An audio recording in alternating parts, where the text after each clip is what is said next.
केंद्र सरकार का कर्मचारी, राज्य सरकार का कर्मचारी आज पूरे देश में जिला मुख्यालयों पर प्रदर्शन है और यहाँ संसद पर भी प्रदर्शन है कि पुरानी पेंशन बहाली पाप है और राज्य इसको ना करें।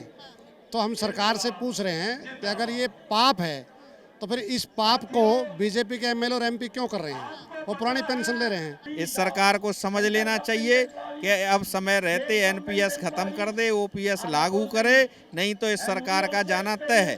तो आज की पोजीशन में पूंजीपति जो है, पूंजीपतियों के पास कितने सारे पैसे जिसको माफ किया गया, तो जो कर्मचारी है वो जो देश की सेवा करते हैं और देश की सेवा में अपना सब कुछ समर्पण करते हैं, तो उसके बारे में भेदभाव क्यों? वो ये अब मानने लगे हैं कि हमें ओपीएस देनी ही पड़ेगी, क्योंकि ओपीएस इसलिए देनी पड़ेगी 2024 नजदीक आ रहा है। यूटीआई की एक स्कीम थी, टैक्स सेविंग स्कीम में, इनकम टैक्स में आपको बता रहा हूं कि वो आपको पेंशन, ये जो न्यू पेंशन स्कीम है, ये न्यू पेंशन स्कीम नहीं है साथी, नए साथी समझ ले। इसका सीधा सीधा मतलब जो होता है नो पेंशन स्कीम।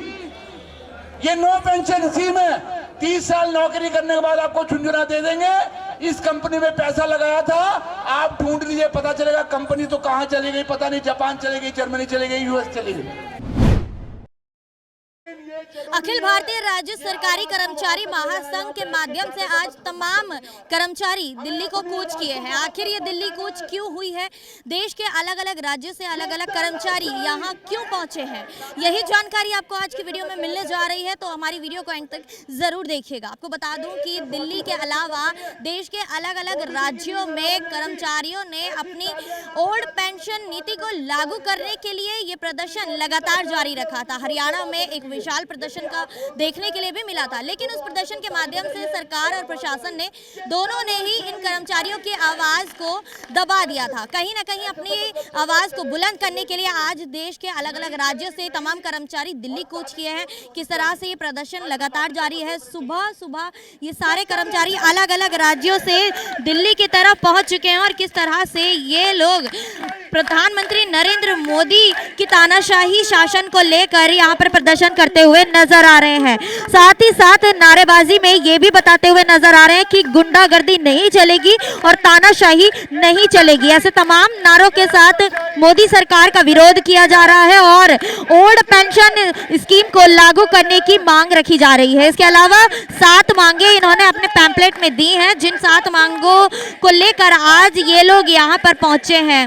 जिस तरह से ये लोग प्रदर्शन कर रहे हैं, देखिए तस्वीरें। हमारे साथ अब इस पूरे कार्यक्रम की अध्यक्षता करने वाले मौजूद हैं कि किस तरह से कर्मचारी जो आज दिल्ली की तरफ कूच करे हैं, आखिर ये कूच दिल्ली की तरफ क्यों करनी पड़ी? ये केंद्र सरकार का कर्मचारी, राज्य सरकार का कर्मचारी आज पूरे देश में जिला मुख्यालयों पर प्रदर्शन है और यहाँ संसद पर भी प्रदर्शन है।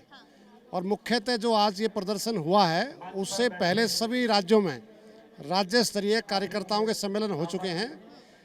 पीएफआरडीए एक्ट रद्द हो, पुरानी पेंशन बहाल हो।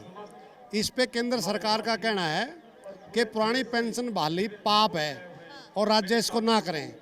तो हम सरकार से पूछ रहे हैं कि अगर ये पाप है तो फिर इस पाप को बीजेपी के एमएलए और एमपी क्यों कर रहे हैं? वो पुरानी पेंशन ले रहे हैं, इसलिए ये ऐसे नहीं चलेगा। पुरानी पेंशन को बहाल करो।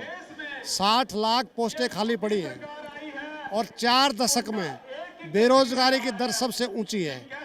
60 लाख पोस्टों को पक्की भर्ती से भरा जाए और ठेकेदारी प्रथा, ये भ्रष्टाचार की जन्नी शोषण के आधारित व्यवस्था है, इसको बंद किया जाए। तीसरा, 18 महीने का जो डीए है उसको सरकार नहीं दे रही है। डेमोक्रेटिक राइट्स के ऊपर हमले हो रहे हैं। नेशनल मुद्रीकरण पाइपलाइन योजना के नाम पर सारे पब्लिक सेक्टर को प्राइवेट हाथों में दिया जा रहा है। इसलिए आज यहाँ प्रोटेस्ट करके सरकार को चेतावनी दी है। अगर सरकार नहीं मानती है तो अप्रैल, मई, जून, जुलाई 4 महीने सभी जिलों में, ब्लॉकों में, तहसील में प्रदर्शन करेंगे और एक कैंपेन चलाएंगे। उसके बाद अगस्त महीने में हम चारों कोणों से सैकड़ों कर्मचारियों को जत्थे चलेंगे, जो सभाएं, जनसभाएं करते हुए 3 नवंबर को दिल्ली पहुंचेंगे। और 3 नवंबर को दिल्ली में एक बड़ी रैली होगी, उसमें केंद्र सरकार के खिलाफ एक बड़े आंदोलन का ऐलान किया जाएगा। आपने तो सरकार के साथ बैठकर बातचीत की थी, तो क्या उस बातचीत में हल नहीं निकला? सरकार किसी से कोई बातचीत करना नहीं चाहती। जब प्राइम मिनिस्टर महोदय पार्लियामेंट में कह रहे हैं राष्ट्रपति का अभिभाषण को धन्यवाद प्रस्ताव पर बोलते हुए पुरानी पेंशन बहाली पाप है, तो उम्मीद कैसे की जा सकती है? भाजपा कह रही है कि अर्थव्यवस्था जो इतनी मुश्किल से 5वीं सबसे बड़ी अर्थव्यवस्था बनी है वो कहीं ना कहीं गिरती नजर आएगी। अर्थव्यवस्था पुरानी पेंशन से नहीं गिरेगी। 10 लाख करोड़ रुपए बड़े पूंजीपतियों के माफ कर दिए। कारपोरेट टैक्स 30% से घटा करके 22% कर दिया। 68,706 करोड़ रुपए लेकर के लोग भाग गए। इसकी वजह से अर्थव्यवस्था है। हिडन वर्क की रिपोर्ट आई है, एसबीआई का और एलआईसी का पैसा जिस तरीके से डूब रहा है, ये है वो कारण जिससे अर्थव्यवस्था को झटका लगेगा, हमारी वजह से नहीं लगेगा।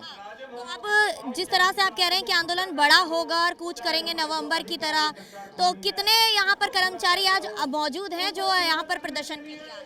ये 5,000 से ज़्यादा कर्मचारी हमारे अलग अलग जगह से आए हैं और पूरे देश में अगर आज का मैं आंकड़ा आपके सामने रखूं तो लगभग 20 लाख कर्मचारी सड़कों पर हैं इसके खिलाफ। और आज से ही 18 लाख कर्मचारी महाराष्ट्र के इसी मांग को लेकर के अनिश्चितकालीन हड़ताल पर चले गए। राज्य सरकार हो या केंद्र सरकार हो पूरी तरह से मना कर चुकी है कि वो ये पुरानी पेंशन नीति नहीं लेकर आएगी। निश्चित तौर से हम आंदोलन को जन आंदोलन बनाएंगे और सरकार को मजबूर करेंगे पुरानी पेंशन बहाली के लिए। देखिए, ऐसा केवल हरियाणा का नहीं है, ये सारे देश भर से लोग आए हैं। केंद्र सरकार के कर्मचारी देश के हर प्रदेश से आए हैं। हरियाणा से ज़्यादा संख्या में आए हैं, ये बात अलग है। और ये पुलिस तो तमाम प्रशासन तमाम अवरोध पैदा करता है, लेकिन हम लोगों को इन्हीं अवरोधों को पार करते हुए अपने आंदोलन चलाने हैं। हमारा 7 सूत्रीय मांग पत्र है। हमने नेशनल कन्वेंशन की थी तालकटोरा इंडोर स्टेडियम में, उसके बाद से सारे राज्यों में कन्वेंशन की गई हैं।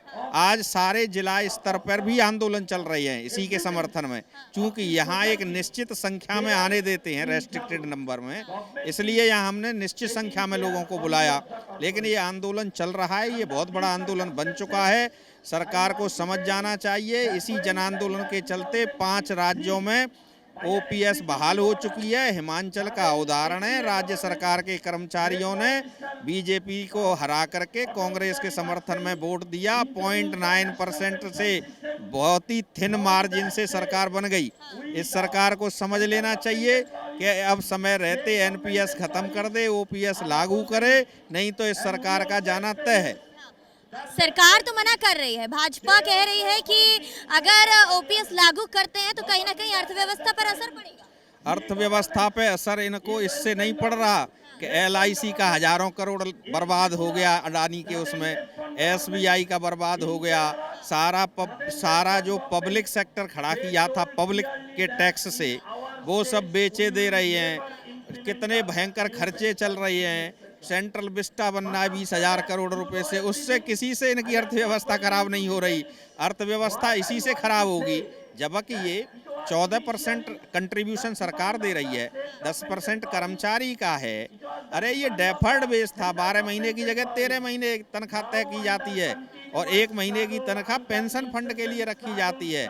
और ये अंग्रेजों के ज़माने से शुरू हुई, हालांकि सबसे पहले तो अनादिकाल में चाणक्य ने शुरू की थी। तो ये फैसिलिटी है, एक सम्मानपूर्वक कोई व्यक्ति जिसने अपना सारा जीवन एक विभाग संगठन की सेवा में लगा दिया, वो एक सम्मानपूर्वक जीवन जी सके, इसके लिए ये पेंशन है। सुप्रीम कोर्ट ने कहा है कि ये कोई खैरात नहीं है, ये उस कर्मचारी की मेहनत का प्रतिफल है जो उसने अपने जीवन के बहुमूल्य समय को किसी विभाग की किसी संगठन की सेवा में लगाया, तो उसे सम्मानपूर्वक जीवन जीने का मौका मिले, इसलिए ये पेंशन है। और ये पेंशन तो केवल कॉरपोरेट्स के लाभ के लिए लाखों करोड़ का फंड है, कॉरपोरेट्स को दिया जा रहा है। भाई फंड मैनेजर एसबीआई और एलआईसी भी हैं इसके, पीएफआरडीए फंड के। अब वो एलआईसी एसबीआई लगा रहे हैं, उसमें अडानी के में घाटा हो गया, तो वो घाटा किसको होगा? क्योंकि ये आप लोग समझते हो, म्यूचुअल फंड में शेयर मार्केट में लगाते हैं, नेट वैल्यू क्या आती है उसके आधार पर पेंशन तय होती है। ये घाटा किसका होगा? और सरकारी पैसा भी 14% जा रहा है। तो इसलिए सरकार को पुरानी व्यवस्था बहाल करनी चाहिए और सभी खाली पद हैं वो भरने चाहिए। कोरोना के टाइम में केवल सरकारी सेक्टर ने ही काम किया, चाहे रेल रही, चाहे स्वास्थ्य विभाग रहा, चाहे नगर पालिका नगर निगम कर्मचारी रहे, चाहे डाक विभाग के कर्मचारी रहे, सभी सरकारी कर्मचारियों ने ही काम किया। कैसे भी अस्पताल थे उन्होंने काम किया। प्राइवेट अस्पताल या तो बंद हो गए थे या फिर उन्होंने लोगों की खाल उतार ली थी। इसलिए सरकारी क्षेत्र को मजबूत करना चाहिए।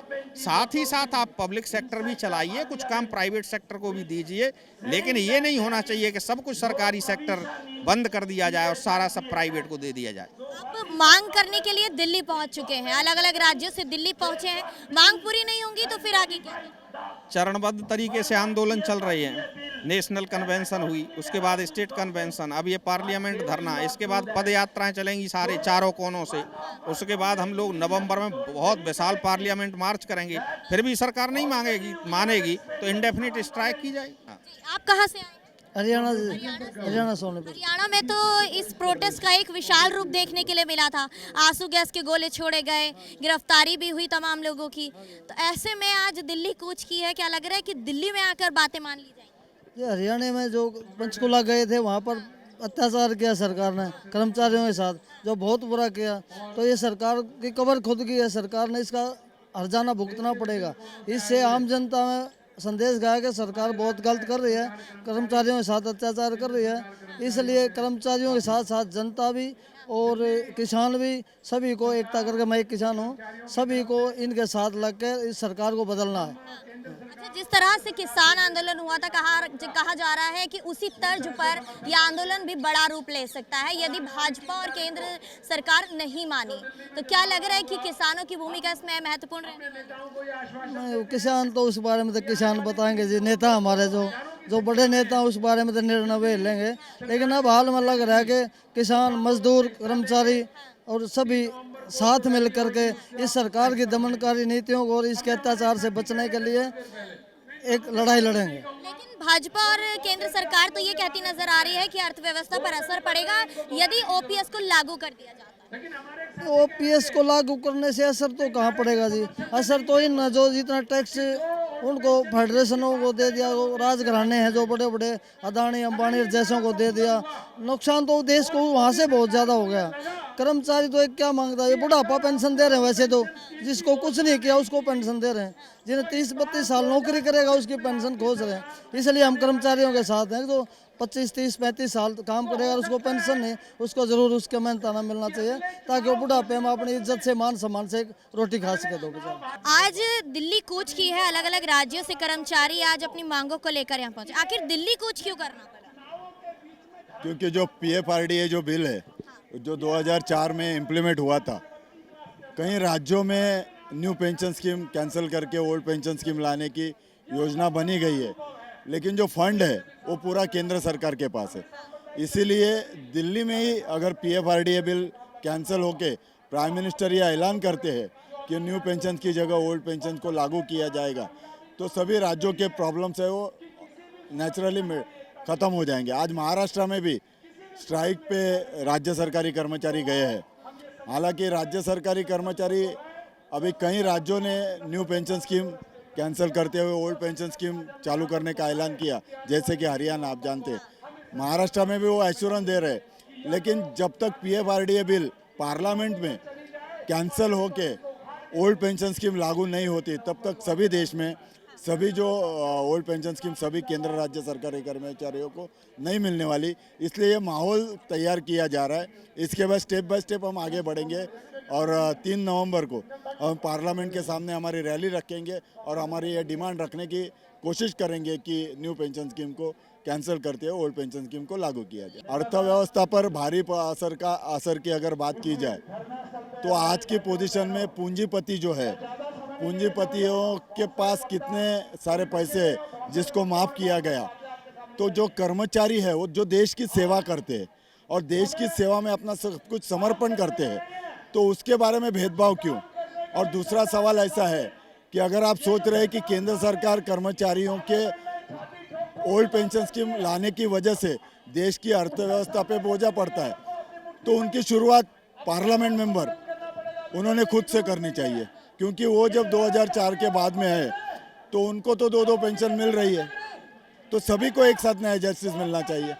ये नहीं हो रहा है। ये प्रोटेक्ट जारी रहने वाला है। जैसा मैंने कहा, स्टेप बाय स्टेप हर राज्य और केंद्र सरकारी कर्मचारी हर जगह एक साथ आके एक माहौल तैयार किया जा रहा है और ये माहौल बड़ी अच्छी तरह से बन रहा है। ये 2024 आने तक हमारा चालू रहेगा और मुझे पूरी उम्मीद है कि जिस प्रकार से आज सरकार काम कर रही है, उनको कॉमन मैन मतलब जो पेंशनर है, जो हमारा कॉन्स्टिट्यूशनल अधिकार है, घटनादत्त अधिकार है, और जो हमारे बुढ़ापे की लाठी है कि बूढ़ा होने के बाद अगर हमारा लड़का या हमारी बहू हमें नहीं देखती है तो पेंशन के भरोसे हम जी सकते हैं। लेकिन न्यू पेंशन स्कीम में ऐसे गारंटीड पेंशन नहीं है। ये धोखा है, क्योंकि ऐसा हो सकता है कि पेंशन इन्वेस्टमेंट अगर शेयर मार्केट में होता है और शेयर मार्केट कोलैप्स होता है तो हमें मिनिमम गारंटी नहीं मिल सकती। ये पिछला एक्सपीरियंस बोल रहा है। 35,000 अगर किसी को रिटायरमेंट के टाइम बेसिक है तो उसको 17,500 पेंशन ओल्ड पेंशन स्कीम से मिलती है।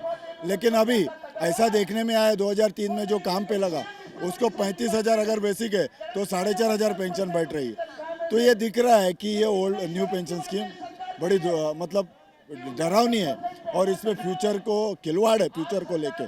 तो हमारी फ्यूचर की, हमारे बूढ़ेपन की जो काटी है उसको गवर्नमेंट संवारेगी और हमारी डिमांड जरूर एक्सेप्ट करेगी, ऐसे हमारी सोच है। कहाँ से आए हैं सर? हम पंजाब से पंजाब से आए हैं। क्या नाम है आपका? गुरमीत सिंह खालसा। क्या कुछ मांग लेकर यहाँ पहुँचे हैं? पंजाब से दिल्ली क्यों आना पड़ा? पंजाब के और बाकी अन्य स्टेट्स के और सेंटर के जो एम्प्लॉयज़ हैं वो सरकारों से बहुत पीड़ित हैं, और खासकर सेंटर सरकार से, क्योंकि ना तो उनको डीए दिया जा रहा है, ना ही उनको पेंशन दी जा रही है। और अगर ओपीएस यानी कि ओल्ड पेंशन स्कीम की मांग करता है कोई स्टेट तो उनको ये सेंट्रल गवर्नमेंट कहती है कि हम आपका एनपीएस नहीं लुटाएंगे। तो इस तरह से बहुत तरीके से जो सरकारी मुलाजिम है उनको प्रताड़ित किया जा रहा है। तो इसकी हम प्रताड़ना किसी प्रकार से, क्योंकि हम मुलाजिम लोग जो हैं जो वही सरकार चलाते हैं, तो वो क्यों इनकी प्रताड़ना को सहन करेंगे। इसलिए जितनी भी हमारे स्टेट्स हैं वहाँ स्टेट से अलग अलग एम्प्लॉयज़ जो हैं अलग अलग डिपार्टमेंट के, वो यहाँ इनका विरोध करने के लिए आए हुए हैं कि ये आपकी जो गंदी स्कीमें हैं ये नहीं चलेंगी। लेकिन आप बिल्कुल सही कह रही हैं कि मना तो कर चुकी है। इनके ही जो कुछ बीजेपी शासित स्टेट्स हैं कुछ, वो ये अब मानने लगे हैं कि हमें ओपीएस देनी ही पड़ेगी, क्योंकि ओपीएस इसलिए देनी पड़ेगी 2024 नज़दीक आ रहा है। तो 2024 को मुलाजमों को भी समझना होगा, आम जनता को भी समझना होगा। अगर जनता देश से प्यार करती है तो देश को बचाने के लिए इनको हटाना होगा, नहीं तो देश भी जाएगा तो जनता तो गुलाम होगी ही होगी। देख रहे थे आप यहाँ पर किस तरह से सभी कर्मचारी जो देश के अलग अलग राज्यों से यहाँ दिल्ली में कूच करे हैं, दिल्ली के जंतर मंतर पर आज पहुंचकर इन तमाम कर्मचारियों ने प्रदर्शन के माध्यम से केंद्र सरकार तक अपनी आवाज पहुंचाने की बात कही है, अपनी मांगों को केंद्र सरकार तक पहुंचाने की बात कही है। आप दिल्ली पहुंच चुके हैं, तो क्या केंद्र सरकार इनकी बातें मानेगी, क्या इनकी मांगों को पूरा करेगी, देखने वाली बात होगी। तब तक के लिए आप देखते रहे the news 15 camera person Mithilesh के साथ मैं अंजलि राठौर।